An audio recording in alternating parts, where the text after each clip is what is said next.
Gracias, buenas noches. Compañeras, compañeros, nos encontramos en el local del sindicato de Navegantes. Les agradecemos a todos la presencia. No sé si ahora se escucha. Les agradecemos a todos la presencia. Nos encontramos aquí en ocasión del aniversario del golpe fallido en Venezuela. Quiero hacer mención de la presencia de diputados nacionales,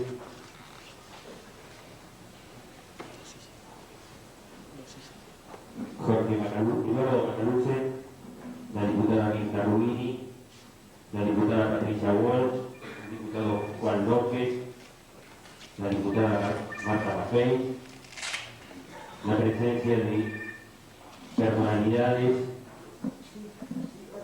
Nora Corniñas, el señor Carlos Keller,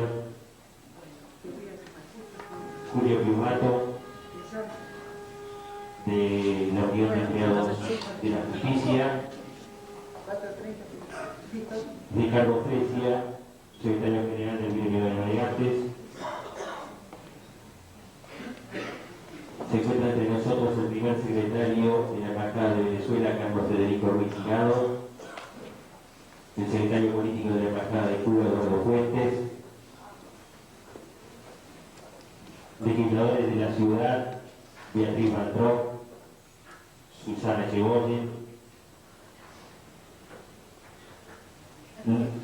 las organizaciones que nos acompañan, partidos integrantes del espacio de coincidencia, Frente para el Cambio, Partido Socialista Auténtico, Soberanía Popular, Foro Socialista y Transigencia Popular, Partido Comunista Revolucionario, la Mutual Sentimiento, el Círculo Bolivariano, la Agrupación Universitaria NBI.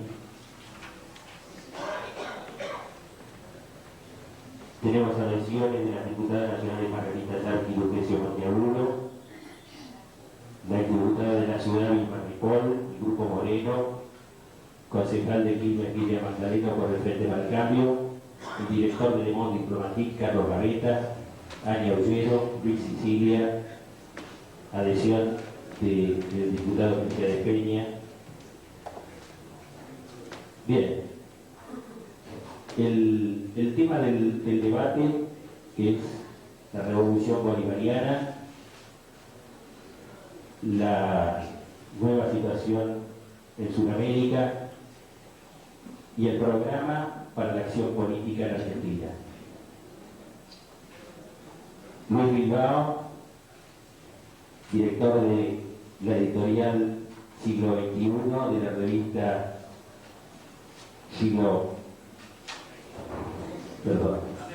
América 21, militante con el socialismo, la diputada Alicia Castro, diputada nacional Alicia Castro, miembro de la Comisión Bicameral por el Mercosur, vicepresidenta del ITF. Nos van a desarrollar el tema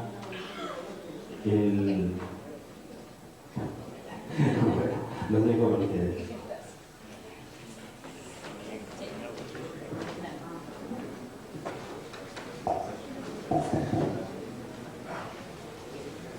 Bueno, buenas noches. Realmente muy estimulante ver. No se escucha. ¿No se escucha? Digo que es muy estimulante, ¿ahora sí?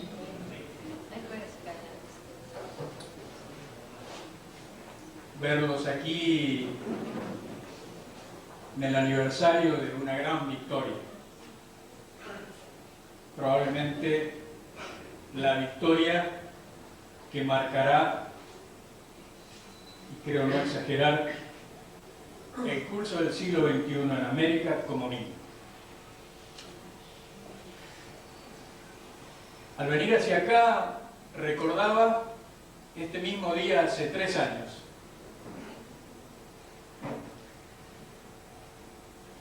Algunas caras sé que estuvieron en las facultades sociales aquel 12 de abril de 2002.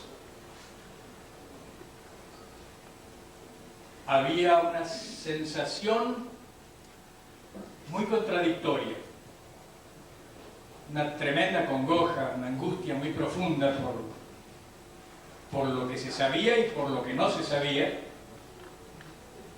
y sobre todo porque, como siempre uno conoce por comparación, se pensaba en el golpe de Chile, en el golpe de Argentina, en el golpe de Uruguay, y aquello evidentemente hería muy profundamente los sentimientos. Sin embargo, había también otro tipo de percepción del fenómeno, contradiciendo el clima general que me embargaba a mí mismo. Me impuse razonar solo con la cabeza, cosa que no hago muy a menudo. ¿Qué otra cosa se razona? A menudo razono más con el corazón que con la cabeza, fuente de profundos errores, pero inevitables, necesarios. Y entonces expuse a una audiencia muy numerosa, muy militante, mi convicción de que aquel golpe no podía ser exitoso y de que no podía compararse con los golpes de Chile, de Uruguay, de Argentina. Planteamos en aquel momento 3 alternativas. Era el 12 de abril a la noche, a esta misma hora. Planteamos 3 alternativas: que asesinaran al presidente Chávez, la más probable, y entonces empezaba una guerra interminable en Venezuela que se iba a extender necesariamente a todo el continente. La segunda era que lo mandaran al exilio, y propuse allí que lo designáramos comandante en jefe de las fuerzas revolucionarias de América Latina, cosa que fue aprobado por aclamación. Y la tercera, que parecía un delirio, era que le devolvieran la tierra. La posibilidad de pensar en esto estaba no en lo que se veía, sino en lo que no se veía. Bueno, yo no lo puedo hablar. ¿Cómo relatar el punto?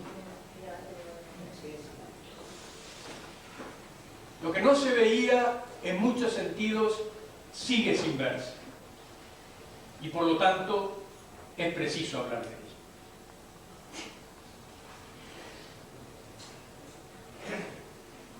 Tres años después, sin embargo, las cosas son bien diferentes.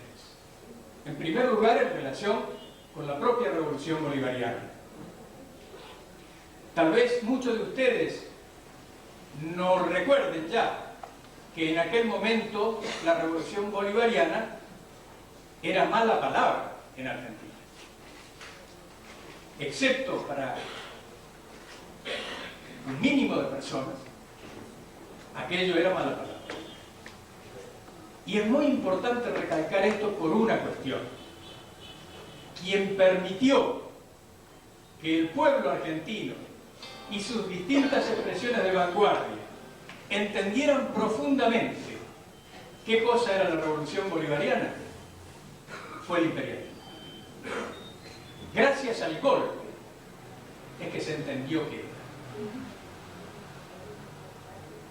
Millones de artículos, volantes, periódicos, programas radiales no hubieran tenido la efectividad que tuvo aquel paso del imperialismo. Por eso nosotros hablamos en aquella oportunidad, ya el día 14, de la doble derrota de Estados Unidos. Una doble derrota estratégica de Estados Unidos. En primer lugar, había perdido aquello que consideraba ya hecho, el control del poder en un país que marchaba hacia la revolución. Pero en segundo lugar, y esto era mucho más importante, se había develado algo que estaba muy oculto, y hace apenas 3 años. Lo que ocurre es que pasaron tantas cosas que ya tendemos a olvidar. Pero hace apenas 3 años,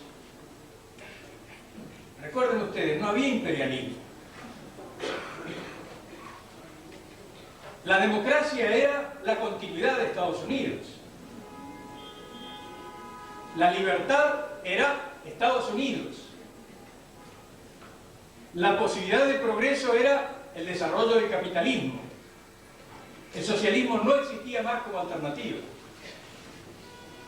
Y Estados Unidos era la potencia democrática.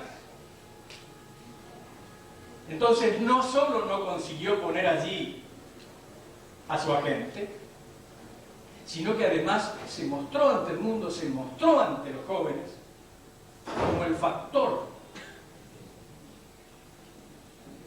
de las dictaduras, de la represión, de la muerte, de la antidemocracia. Y esto vino a converger con algo que venía de mucho más atrás, pero habían conseguido manejar. Y que es el punto, yo creo, más importante y el menos visible.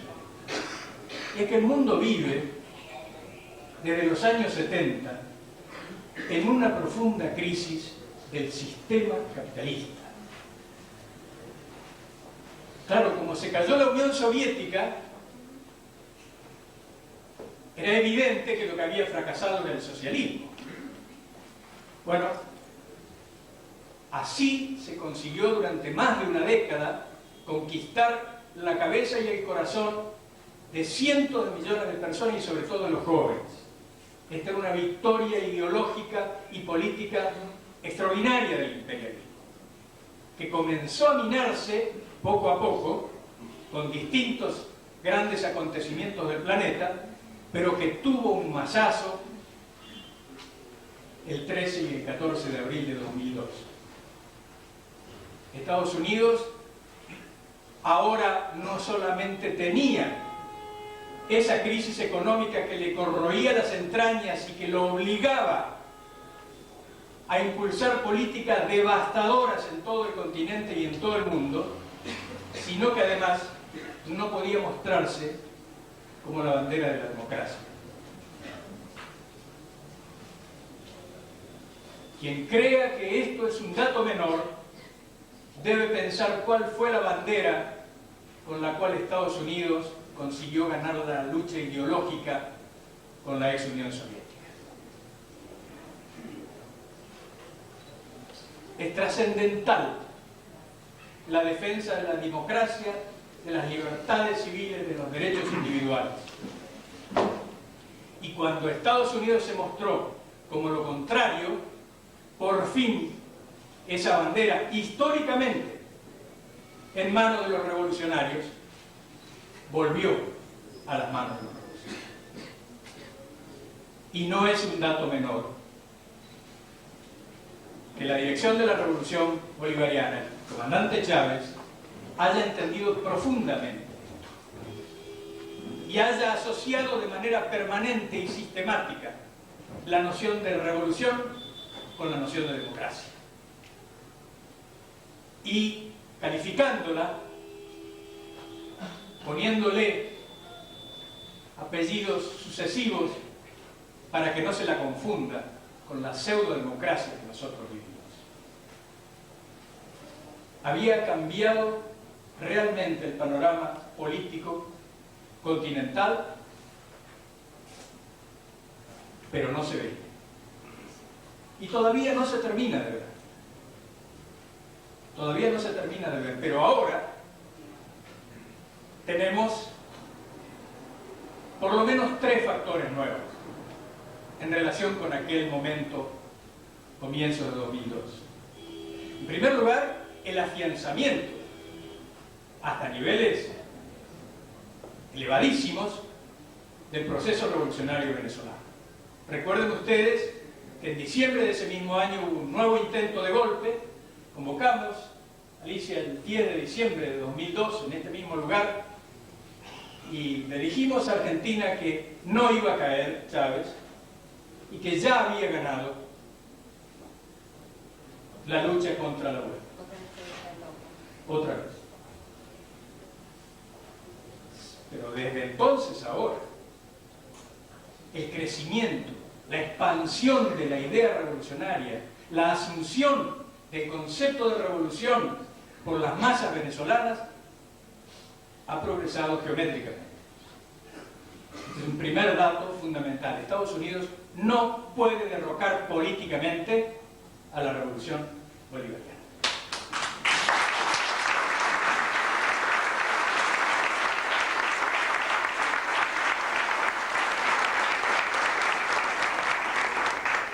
El segundo dato es que la política impulsada por Estados Unidos en el resto del mundo, y muy particularmente en América Latina y particularísimamente en Argentina, esa política que se dio en llamar neoliberalismo, que yo prefiero llamar por su verdadero nombre, que es una política anticrisis del capitalismo, eso se agotó. Se mostró como lo que realmente era en todo el mundo y muy particularmente en América Latina. Y esto produjo, en primer lugar, la pérdida completa de la iniciativa política de Estados Unidos a nivel hemisférico. Y en segundo lugar, un factor que podremos ir viendo cómo se desarrolla en los próximos meses y años, que es la reaparición en todo el mundo de sentimientos antiimperialistas y específicamente antiyanquis muy profundos. Los datos respecto de eso son increíbles. Se ve como el enemigo de los pueblos al gobierno de Bush en un porcentaje del 80% en Europa y más en América Latina. Para no hablar de las restantes áreas del planeta. Aquello que se nos había vendido durante la década del 90, es decir, el fin del imperialismo y por lo tanto el fin de las naciones, el fin de la posibilidad de congregar voluntades en torno de un enemigo común de la humanidad, eso se terminó. Y esta es otra conquista extraordinaria de los pueblos del mundo y particularmente nuestros. Y el tercer factor que cambia la situación es la reaparición, ahora en un nivel muy superior, de la crisis económica. No voy a entrar en detalles. Hemos escrito mucho sobre eso, hemos hablado mucho sobre eso. Pero todos ustedes saben que hoy Estados Unidos tiene un déficit gemelo, un déficit comercial y fiscal que supera el $1.200.000 millones por año. Esta cifra que no cabe en la cabeza equivale a entre 10 y 12 PBI de Argentina. Y ellos lo tienen de déficit por año. La resultante es una caída a plomo del valor del dólar. Ellos pueden sostener ese déficit solamente porque ellos son los dueños de la moneda mundial y cuando necesitan dinero sencillamente imprimen dinero. Pero el resultado de eso es la caída del valor del dólar. En los últimos 2 años, el dólar ha caído más del 25%.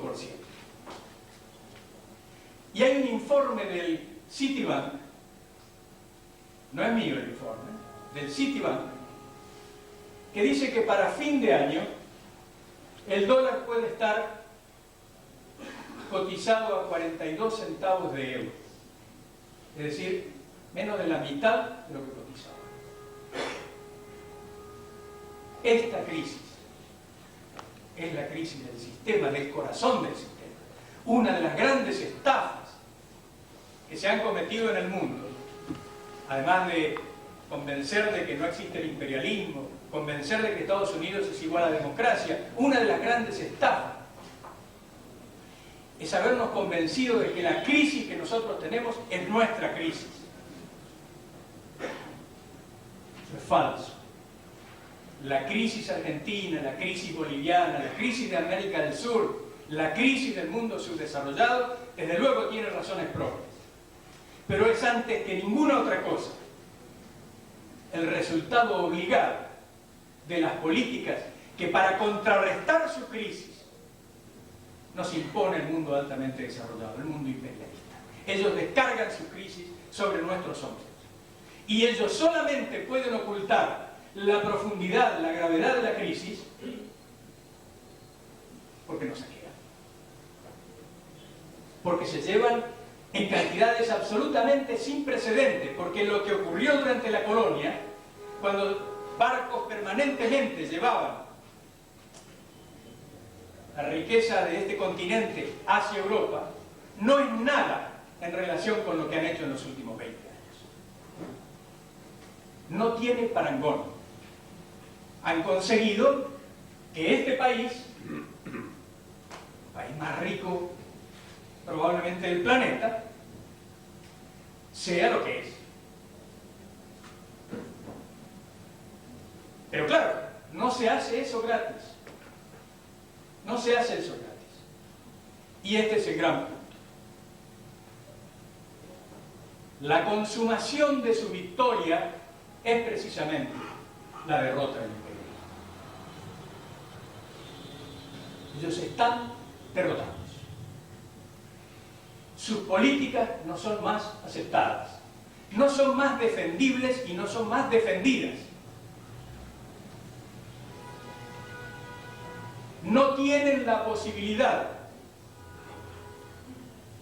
fundamentalmente porque ha ocurrido algo probablemente inesperado en términos históricos, pero que la teoría podía prever hace algunos años. Y es que en un cuadro mundial muy particular, donde la derrota de la Unión Soviética había golpeado profundísimamente la conciencia y la moral de cientos de millones de trabajadores en todo el mundo, y había minado la noción de antisistema como perspectiva, como esperanza, en este cuadro marcado esencialmente por eso, sin embargo, reaparece la lucha antiimperialista, no desde la perspectiva del socialismo, no encabezada por los trabajadores, no encabezada por banderas rojas, como siempre lo fue, aunque claro, en Venezuela las manifestaciones se hacen con banderas rojas, sino que se produce un quiebre enorme, trascendental en el propio sistema, porque las burguesías locales, ahogadas, exhaustas por la política imperialista de paliar su crisis robando a los países subordinados, consiguió generar algo que de otra manera era impensable, es decir, medidas de resistencia de las burguesías regionales a las políticas del imperialismo. Y esto produjo en América Latina ya un cambio total y definitivo, un cambio irreversible para el imperialismo. Ustedes recuerden que hace 3 años el ALCA era una certeza. Hoy el ALCA no existe ni siquiera como proyecto. Ni siquiera como proyecto. Y por el contrario, se ha formado, aunque todavía de una manera muy primaria, muy ineficaz, muy tambaleante, pero se ha formado la Comunidad Suramericana de Naciones, que es una instancia inexistente hace 3 años, una instancia geopolítica completamente diferente, nueva a nivel del mundo, que presupone la constitución de un bloque de resistencia antiimperialista. Un bloque absolutamente heterogéneo, un bloque que no está comandado por la clase obrera de ningún país y que no está comandado por fuerzas socialistas. Y esto debe presuponer para todo aquel que piense con un mínimo de rigor una gran preocupación.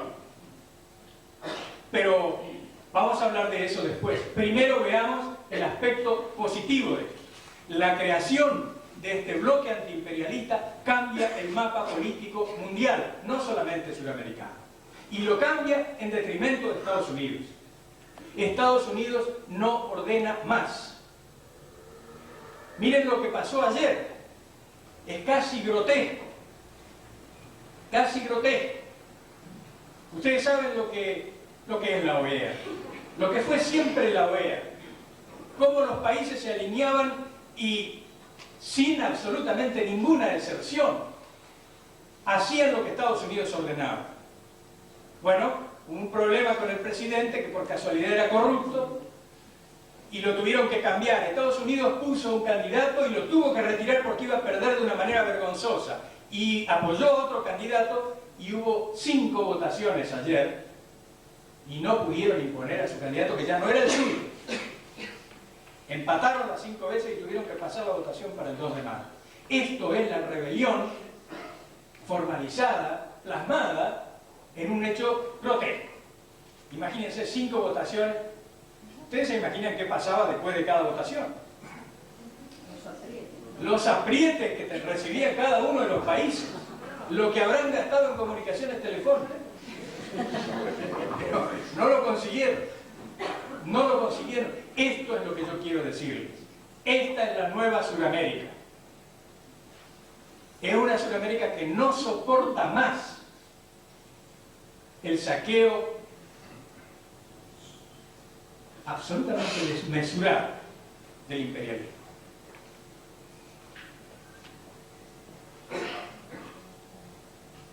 Ahora, ¿a dónde vamos con esto? La revolución venezolana, imposible de ser derrotada por medios políticos. América Latina, rebelada contra el imperio. La Unión Europea, abrazo partido peleando con Estados Unidos el reparto de la plusvalía mundial. La mayor fuente de contradicciones y conflictos en el mundo de hoy es el antagonismo interimperialista. No voy a entrar en eso, pero la guerra de Irak se explica por eso. Por ese antagonismo.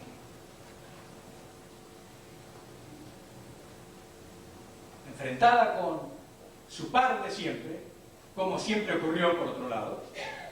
¿Cómo se produjeron las guerras? ¿Qué fue la Primera Guerra Mundial? Fue contra el socialismo. No existía como encarnación en un país. Fue entre potencias capitalistas, arrastradas por la crisis a la necesidad de conseguir mercados por la violencia. ¿Cómo se produjo la Segunda Guerra Mundial? ¿Fue contra el país socialista que ya sí existía? No. Fue entre potencias capitalistas peleando por los mercados. Estamos exactamente en el mismo cuadro, solo que agravado a la enésima potencia. Claro, ahora no tenemos lo que había en la Primera Guerra Mundial, los grandes partidos de los explotados, con una ideología socialista. No tenemos lo que había en la Segunda Guerra Mundial, grandes partidos ya socialistas y comunistas, y además un Estado obrero. No tenemos ni el Estado obrero ni los partidos de masa. Y entonces, por eso, y solo por eso, esta radicalización a la que asistimos hoy en el continente tiene a su vanguardia principalmente a gobiernos de carácter burgués. Debemos ver las dos caras de este fenómeno.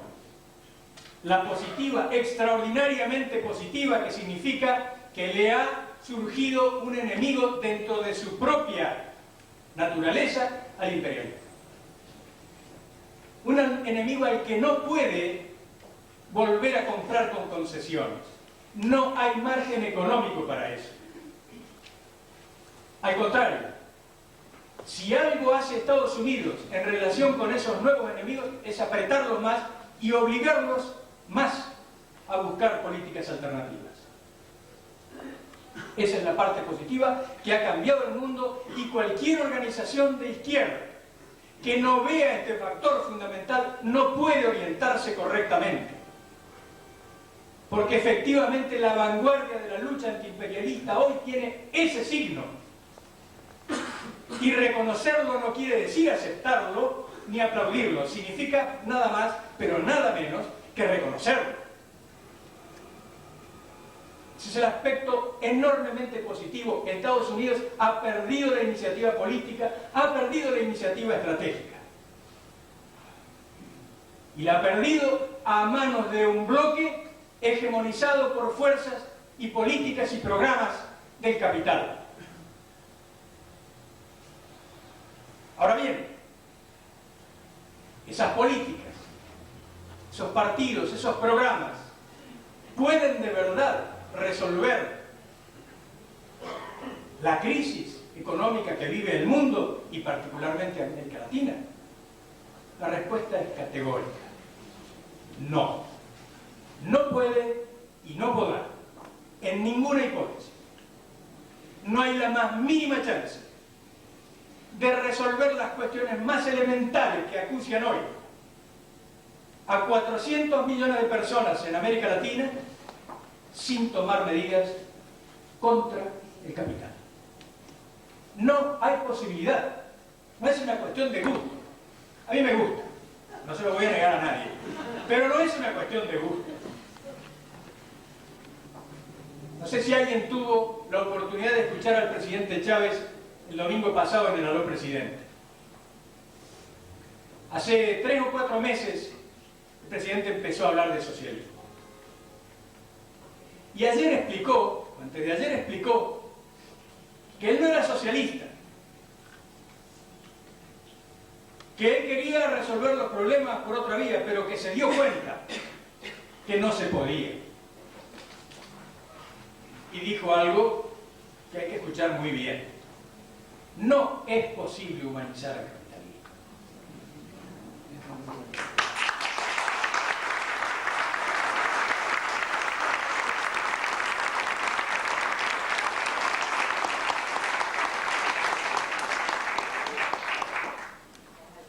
Era allí una vanguardia. Era allí una verdadera vanguardia. Porque está con la masa y está abriendo el camino para que esa masa de verdad pueda avanzar. Eso es una vanguardia. Y ya existe. Porque el problema de todo este periodo anterior es que no existía esa vanguardia. Que la vanguardia representada por Cuba había sido derrotada en Bolivia y había sido obligada a replegarse sobre su propio país. Pero quien quiera que se ocupe del tema va a ver cómo Cuba siguió de cerca este fenómeno antes de que nadie lo viera, y aquí hay presente una persona que fue no veedor, sino protagonista de ese fenómeno.